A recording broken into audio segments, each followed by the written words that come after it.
Ayat 44 suratul Isra.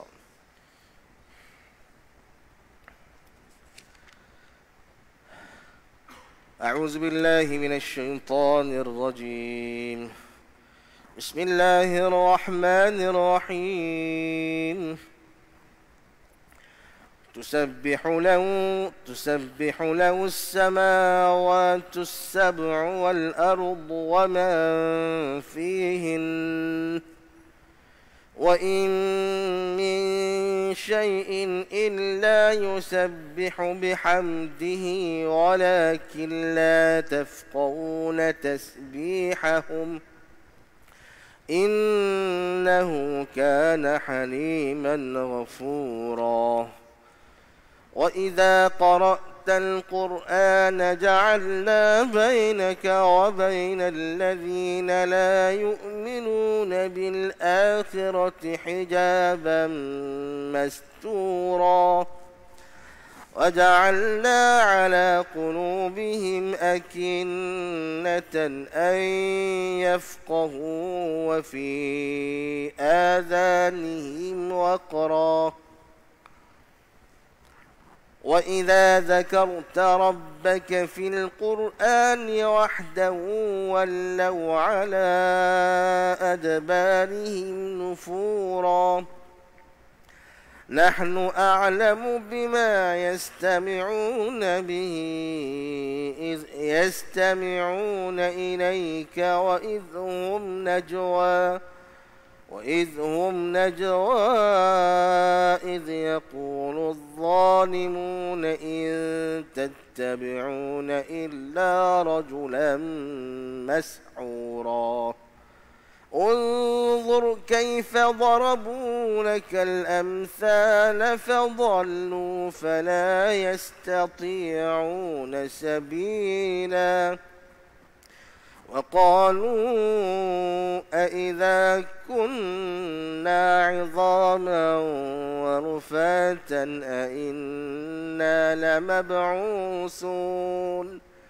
أإنا لمبعوثون خلقا جديدا صدق الله العظيم. Allah Subhanahu wa taala menyatakan kepada kita pada ayat 44 suratul Isra, Tusabbihu lahus samawati sab'u wal ard. Langit yang 7 itu dan bumi serta sekalian makhluk yang ada padanya sentiasa mengucapkan tasbih bagi Allah. Dan wa in min syai'in illa yusabbihu bihamdih, dan tiada sesuatu pun melainkan semua sekali makhluk Allah ini bertasbih dengan memujinya. Walakin tetapi la tafqahuna tasbihahum, kamu tidak fahamlah akan tasbih mereka itu. Innahu kana haliman ghafura, sesungguhnya Allah ini maha penyabar lagi maha pengampun. Katanya Syekh Abdullah Basmih dalam tafsir Pimpinan Rahman ini, langit dan bumi serta isinya menyatakan dan menunjukkan keesaan Allah dan kekuasaannya. Tetapi orang-orang yang mempersekutukan Allah Ta'ala tidak mahu memahami akan bukti-bukti terang yang nyata itu. Dalam pada itu Allah ini maha penyabar daripada membalas kekufuran mereka untuk memberi tempoh supaya mereka kembali ke jalan yang benar.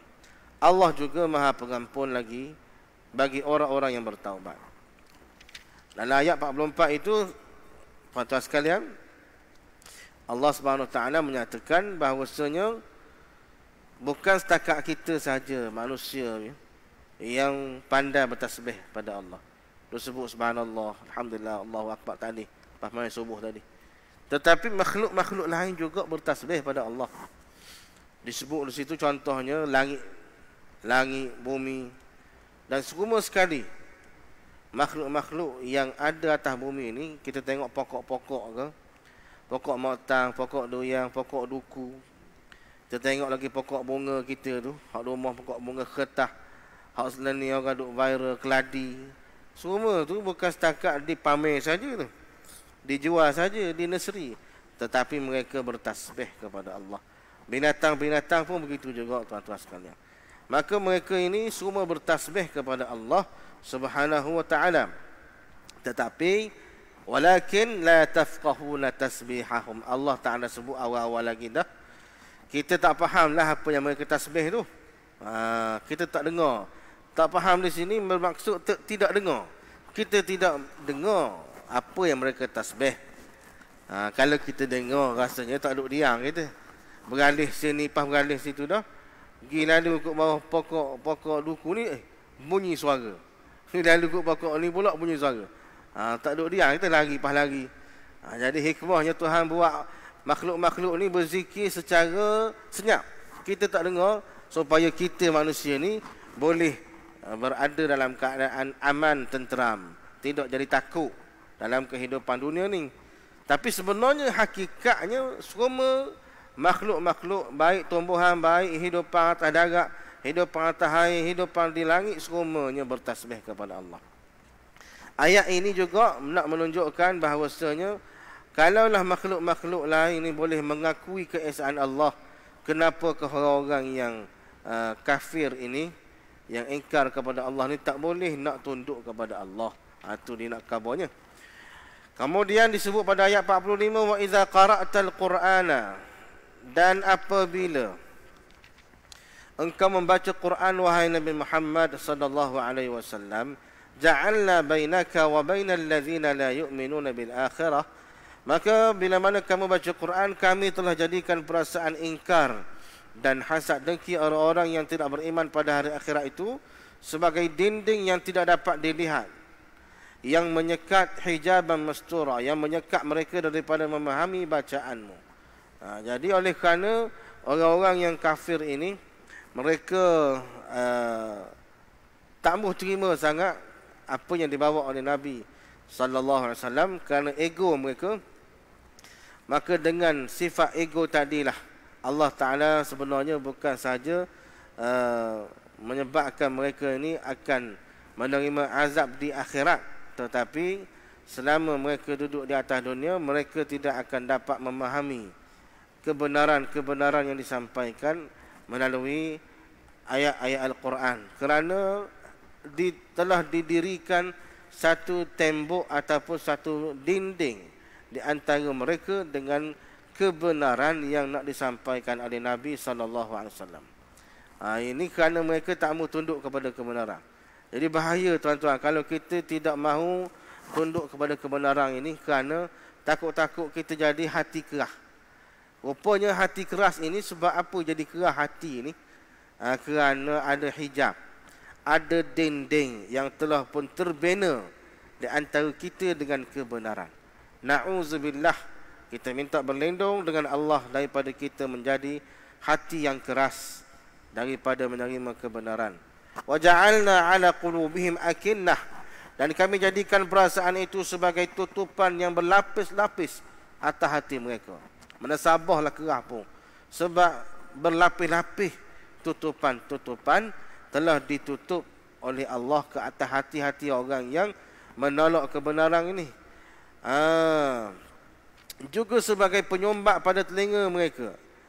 Wa fi azanihim waqra. Di telinga pun ada penyumbak, bukan setakat di hati, yang menghalang mereka daripada nak memahami dan mendengar kebenaran Al-Quran. Wa idza zakarta rabbaka fil Qur'ani wahdah, dan sebab itulah apabila engkau menyebut nama Tuhanmu sahaja dalam Quran, wallau ala adbarihim nufura, mereka berpaling undur melarikan diri. Jadi sebab itulah kata Allah kepada Nabi kita Muhammad SAW, sebab itulah wahai Nabi Muhammad, bila kamu baca Quran mereka lari, sebabnya mereka telah pun tidak dapat menerima kebenaran tadi. Nahnu a'lamu bima yastami'una bih, kami lebih mengetahui akan tujuan mereka mendengar Quran semasa mereka mendengar bacaanmu wahai Nabi Muhammad sallallahu alaihi wasallam. Wa idhum najwa, dan semasa mereka berbisik-bisik, iz yaquluz zalimun, yaitu ketika mana orang-orang yang zalim itu berkata sesama sendiri, in tattabi'una illa rajulan mashura, kamu tidak menurut melainkan seorang yang kena sihir. Ini cerita apa? Allah Ta'ala mengetahui bahawa tujuan kaum musyrikin datang mendengar bacaan Nabi Muhammad SAW ketika mana Nabi Muhammad baca Quran hanyalah untuk mengejek-ngejek sambil mereka berbisik-bisik sama sendiri dengan menuduh Nabi ini hanyalah seorang yang kena sihir dan tidak harus diturut agama yang disuruhkannya. Kerana kalau ada di antara mereka sesiapa yang mahu menurutnya. Jadi ayat 47 ni digambarkan kepada kita pada hari ini bagaimana tingkah laku orang-orang kafir musyrikin Mekah masa zaman Nabi dulu. Mereka dengar bacaan Nabi, bacaan Quran. Tetapi mereka dengar tu, bagi dengar tu kerana nak mengejek-ngejek Nabi. Sehingga bila dia dengar, dia bercakap sama sendiri. Dia kata tu nak ikut hak lagu tu. Tu kena sihir tu. Tengok baca benda apa tahu tu. Kita tak je dengar apa ayat-ayat dia baca tu. Bukan syair tu dia kata. Jadi ayat-ayat dia baca tu macam ke ayat-ayat orang kena sihir tu. Nak payah ikut dia ni. Jadi inilah ayat-ayat perkataan-perkataan dialog yang keluar di mulut-mulut orang kafir Mekah ketika mana mereka mengajak orang lain untuk dengar retek bacaan Al-Quran, tetapi mereka menghasut, mempengaruhi supaya tidak beriman dengan apa yang Nabi baca, yang Nabi dakwah. Unzur kaifa darabu lakal amsal. Maka lihatlah wahai Nabi Muhammad SAW bagaimana mereka mensifatkan engkau dengan yang bukan-bukan. Fadallu fala yastati'una sabila. Maka dengan sebab itulah mereka sesat sehingga mereka tidak dapat mencari jalan kebenaran. Jadi banyak sekali kaum musyrikin ini buat tamsilan ataupun perumpamaan mengenai Nabi Muhammad SAW. Ada yang mensifatkan baginda sebagai kena sihir. Yang lain pula katanya Nabi ini penyair. Ada yang kata Nabi ini tuk bomo. Ada yang kata Nabi ini gila. Banyak lagi tuduhan lain yang menyebabkan inilah punca mereka jadi koh sesat. Disesatkan oleh Allah Subhanahu wa taala. Akhir sekali ayat kita baca pada pagi ini, wa qalu a idza kunna 'idhaman wa rufata. Dan mereka berkata, adakah sesudah kita menjadi tulang dan benda yang reput? A inna lamab'usuna khalqan jadida. Adakah kita akan dibangkit semula dengan kejadian yang baru? Jadi ayat 49 ini sebenarnya antara isu yang berlega di kalangan orang kafir Mekah pada zaman itu. Mereka tak ambuh menurut apa yang Nabi SAW dakwahkan, sebabnya antara kerana mereka tak percaya.